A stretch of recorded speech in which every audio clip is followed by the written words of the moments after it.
Hey everyone, I'm your host Ronan Levy, and welcome to this special best of episode of Field Tripping. We compiled some highlight quotes from recent past episodes for you to relive and enjoy. We're off next week so we can relax and recharge over the holidays. Come back again next week for our regularly scheduled episode with Julian Uzielli on January 4th. But for now, please sit back and tune in. That's all we're doing is just scan for danger. And so you become that and you're just scanning for danger. And the psychedelics realign you and bring you into a place within yourself. And this is where I consider spirituality is when you get to a point within yourself where you are no longer looking at things through the human filter. And that's the problem is we human filter everything. So when you can take something like ketamine and you can get beyond the human filter, now you're able to, really connect to what I would call source, to connect to yourself. And the beautiful part is when you come out of it, you're resonating. It's almost like this ketamine is this incredible frequency that, Timothy Leary in his paper, The 8 Areas of the Brain, he said, the way you unlock the 8th area of your brain, the one that turns on your supercomputer, the expanded satellite that you can take all this information is using ketamine. And so I just think that we are limited with our human filter, and that if you can disconnect from that and get back to your own frequency of vibration, that's spirit. You don't have to think it's not necessarily outside of you. It's not, some guy up in a cloud. It's that you reconnect to that source. And, that's what I consider to be spirituality. So you don't even really need to, believe in God necessarily to have a spiritual experience. You can just go inside yourself, your own frequency, and have that experience. And to me, that's what spirituality is about. And science is so limited that, we all know that, we keep finding things, we didn't know there were bacteria, and then we didn't know there were atoms, and then they find quarks, and it goes on forever. So it's like, if you're going to try and science your way out of this thing, forget it. You're going to have to use the technology of psychedelics, of plant medicine, these things that are going to allow you and your incredible, miraculous machine to tap into that spiritual place. It seems to me that the great mistake that was made in the early days was that many people doing this kind of research and work did not realize how important set and setting are, that the magic is not in the substance. It's the substance in the right context, right expectations, right environment. And that's one of the things that led to problems with early research on LSD, especially that, the first people that were doing this got great results and reported them. And they were people who really knew from their own experience what this was all about. And then other people tried to reproduce that and couldn't because they were just thinking that the magic was all in the substance, and they just had to give that to people and would get these wonderful outcomes. And it doesn't work that way. So that's the first, is like you cannot overemphasize the importance of set and setting, of context, and how to use that to shape the experience. And another thing is that I think that caused problems way back then is that many of the people who were most enthusiastic about psychedelics in the early days were not sensitive to how the mass culture would react to all this. That they just were not aware of how threatening it could be.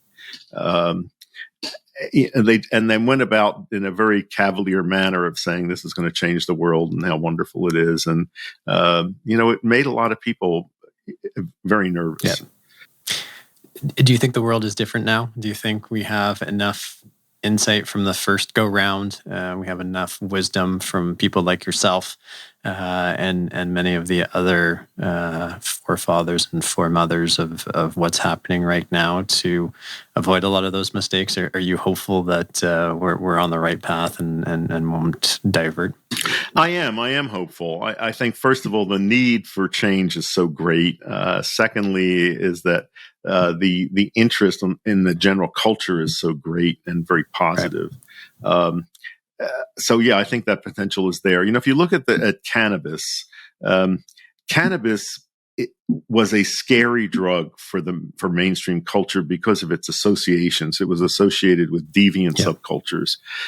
First with black jazz musicians and Mexican migrant laborers, and then with hippies and radicals. And a lot of the way the mainstream culture has reacted to cannabis is really they were reacting to those associations more than to the substance. And that still hasn't completely gone away. Psychedelics have not had that, those associations. And if anything, now there's a lot of positive associations with indigenous cultures, with mystical experience, with so forth. So I think psychedelics are in a better position to be accepted now. And with all the evidence accumulating about their therapeutic benefit, especially for mental health conditions that we can't manage very well and that are becoming, a great burden for our society, I think they have a lot going for them now. So as long as people take minimal, basic precautions and proceed in a careful fashion, I think there's tremendous potential for these being integrated into our culture in a very good way. Well, my journey with mental health started as a child. I had OCD as a kid, something that contributed to insomnia and was a bit of a forcing mechanism around me finding opportunities to relieve that obsessive thinking and the anxiety associated with it through my teens and adolescence. From an early age, I discovered self-medication, specifically using things like alcohol to manage that anxiety. Yeah. And throughout my 20s, I kind of grew out of the OCD thing, but really found myself being more and more anxious and reaching bouts of depression. All this came to a head after my dad died by suicide. Yeah. I found myself experiencing the detrimental effects of alcohol abuse and alcoholism manifesting in a progressive manner. Meaning it was there and managed to really rear, more of its ugly head through my being diagnosed with PTSD, finding myself self-medicating in a major way using alcohol and having nothing really get better for me personally. Through that experience, I realized a couple things. One is I could support the underlying stress, anxiety, and bouts of depression through a commitment to service. Specifically, mental health advocacy was something I discovered was really helpful for me. And then coinciding with that, I realized that if I actually took alcohol out of the equation, I was still stressed and anxious and kind of not feeling great, and actually discovered alternative ways to manage my well-being, applying a mental health hygiene ritual to manage one's well-being. Through that journey, I started learning about other protocols and became a supporter of psychedelics and developed an understanding that there is a mosaic of mental health supporting compounds, experiences, exercises that can be applied to provide precision solutions for an individual. So my journey around having mental health dysregulation, anxiety, depression, addiction as part of that led me to becoming an advocate, not only for mental health, but for precision-oriented solutions. I did a lot of research from the Eastern perspective on how they view birthing and labor as we call it in the West. We call it in the West labor. In the East, I think they call it more of service, transition, tradition. There's a lot of other concepts that go along with the birthing process in the East philosophy. So I will say that one of the things that was really helpful to me that kind of mirrored the balance of the two worlds is something called the fourth trimester. And it says that, we as humans, we're coming from a very connected and warm and loving and trusting place and secure place. We're securely attached in the womb. And when we come out to this world, it is very abrupt, especially the way that we do it here in the West, and bright lights, sterile environment. Yeah. It's not like a communal village kind of experience. And so I did a lot of research on the fourth trimester. And they said that we're supposed to try to recreate the womb experience as much as possible. And I thought about how much privilege it takes to be able to know something like that here in America. Yeah. As a Black woman, so many, I was actually, doing counseling with other Black women and women of color while I was in the military, pregnant. And I realized that so many of us women, it's a privilege to be able to take care of our bodies or take care of ourselves while we're going through this birthing process, because the American society says, you're not sick, nothing's wrong with you, you don't need anything special, soldier on, kind of. And I actually, my water broke while I was at work. So it's just, the military setting was the perfect place to really learn a lot about how not to do it. And Africa was a place that really showed me a lot of other options of how I could do it. And knowing that these are two different environments, but how could I blend the two in a way that worked for me and my family? That's super cool. So I definitely believe that that's a thing. I believe that intergenerational trauma is passed through the womb. I don't know if you've heard that your grandmother was carrying your mom's eggs, at the time of her birthing process. So, I believe that trauma is definitely passed down. Yeah. I'm 3 generations removed from slavery. So that's something that's very important for me to think about and talk about a lot. It's kind of the cornerstone of my work. And I think that suffering is a part of reality. And I think that we sometimes have a false dichotomy between reality and consciousness, just as we do with science and spirituality or sacredness. And I think it's time to really blend some of these polarizations that we've created as humans, as a form of false safety, but to really be able to say both and to be able to include all things and see the connectedness in all things. That's super cool.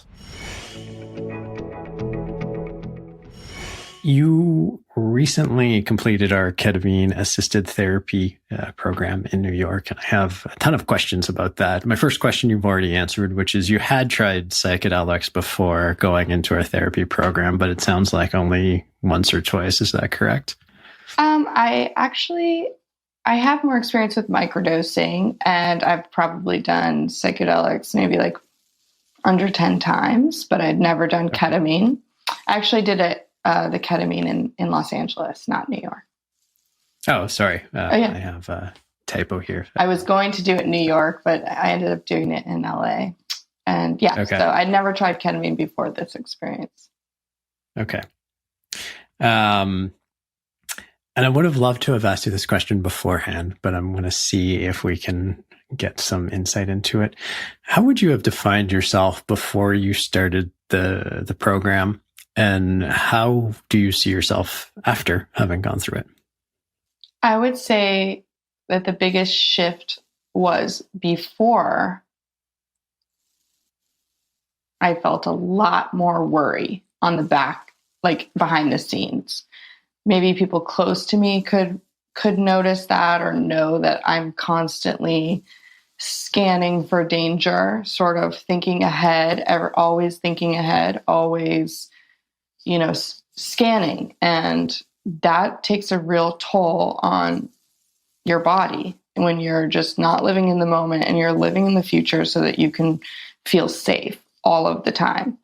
And when you've experienced trauma, that's just something that you're trying to control all of the time, is feeling like you know what's going to happen, you're in control and you're safe. I would say that after doing it, I've experienced a lot less worry and a lot more connection to my intuition, which tells me a much clearer picture of the moment. It's not living in my ego, which is constant scanning, and it's living more in my soul or in my intuition with, okay, I recognize you're feeling that way, but what if we looked at it like this? And so it's put a lot more space around all of my reactions, which affects every area of your life. How did you get there? There were definitely a lot of metaphors and abstract visions that I saw that, let's see if I can try to explain, but it would be like I felt like it was sort of like riding on a drone. The experience was like so zoomed, it would zoom all the way out and then zoom so far in, it was basically in the cells of my own body. So it was zooming out and zooming in at the slowest pace possible. So nothing ever felt overwhelming, but it widened my perspective so that when I am getting overwhelmed or I am feeling triggered, I can remember to even look wider, take this like somatic approach of like, how can I calm down my body and widen my perspective here? Because I'm experiencing tunnel vision right now, and it's causing my body to react a certain way. So it was not only showing me visuals that sort of exemplified that, but it would also show my body such peace and such ease that it was almost whispering to me, like, you could feel like this all the time. You could come back to this place behind your eyes, like, because it's very similar to like a very deep meditation. So it really was letting me know, like, you can always come back here, like at any point. And it was showing me that in the most fantastic visual way, but it's very hard to explain. But that's the feeling that I kept receiving over and over. I also experienced during my fourth session, I went a little bit deeper and I decided to lay down. And I was able to move around and do more release in my body. And so when I was coming back, like out off of the medicine, my legs started like involuntarily shaking a lot. Okay. And I could hear in my mind, it was kind of saying like, this is good. You're unwinding. And it kind of was showing me this spiral motion of like, just unwind it, like let it all out, all this tension that's been built up that we don't even really know how to access, that we can access through our subconscious. It was like releasing like a primal release of stress. Cause they say like animals, like after they're going to be attacked, they like their whole body will shake and then they're not stressed anymore. Like they removed it. So it was almost like it was removing it from a body perspective, but it was also helping me with like the mental idea around it. So, simple things like that.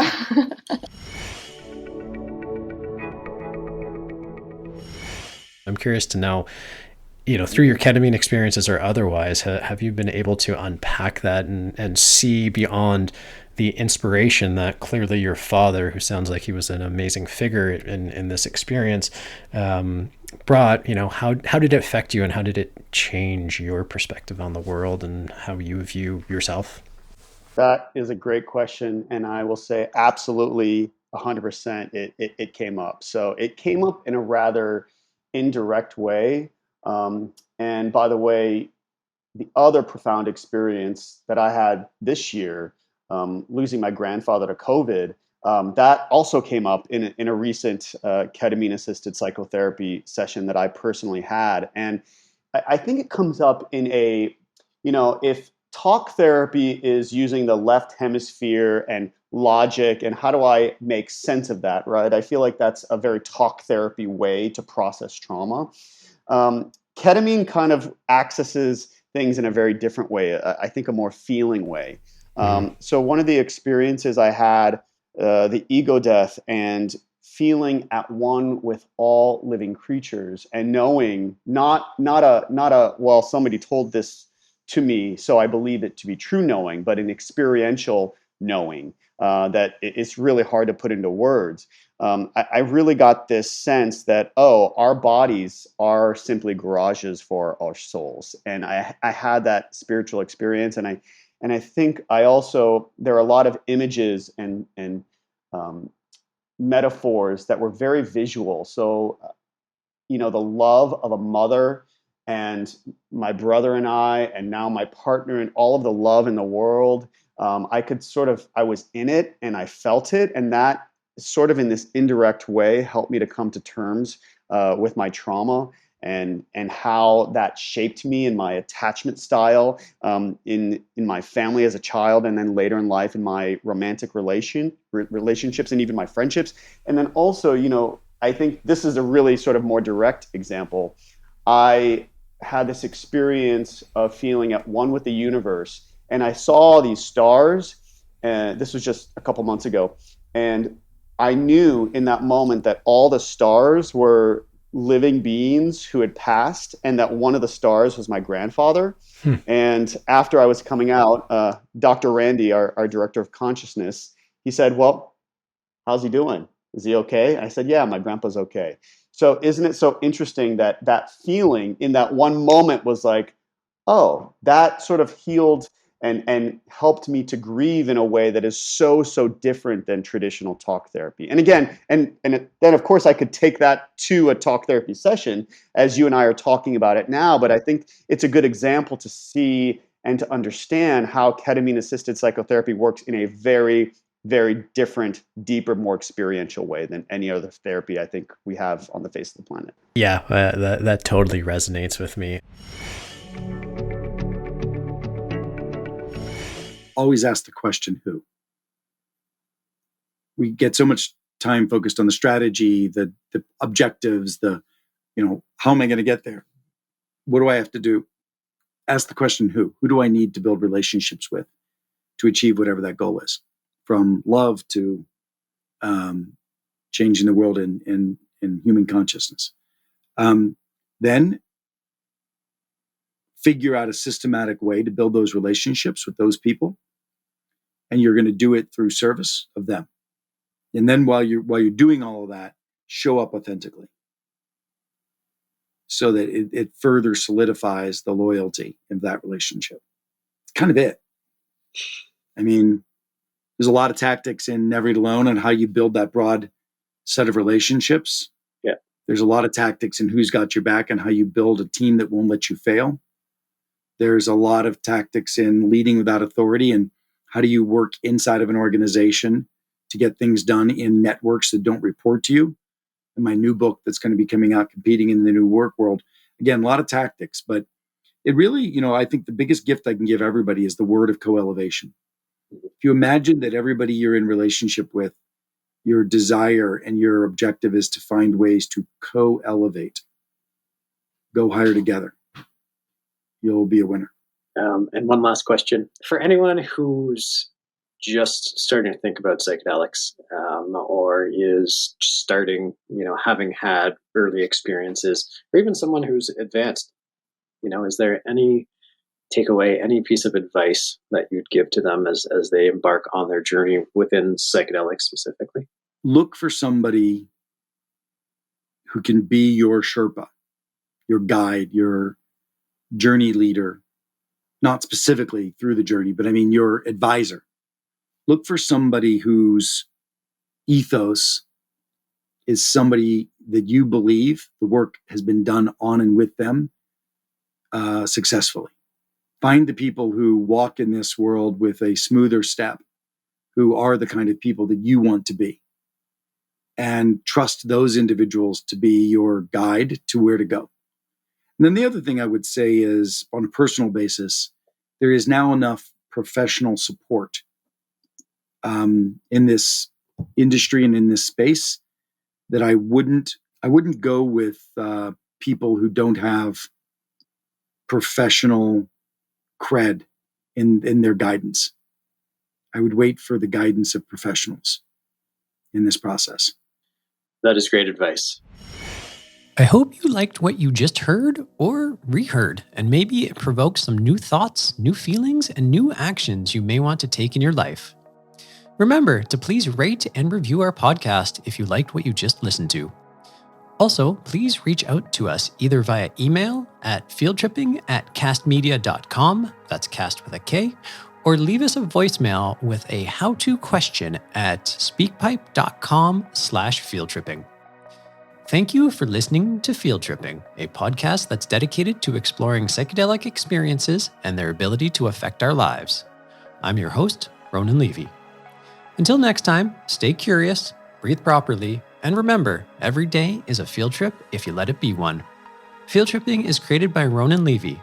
Our producers are Conrad Page and Harley Roman, and associate producers are Sharon Bella, Alex Sherman, Macy Baker, and Tyler Newbold.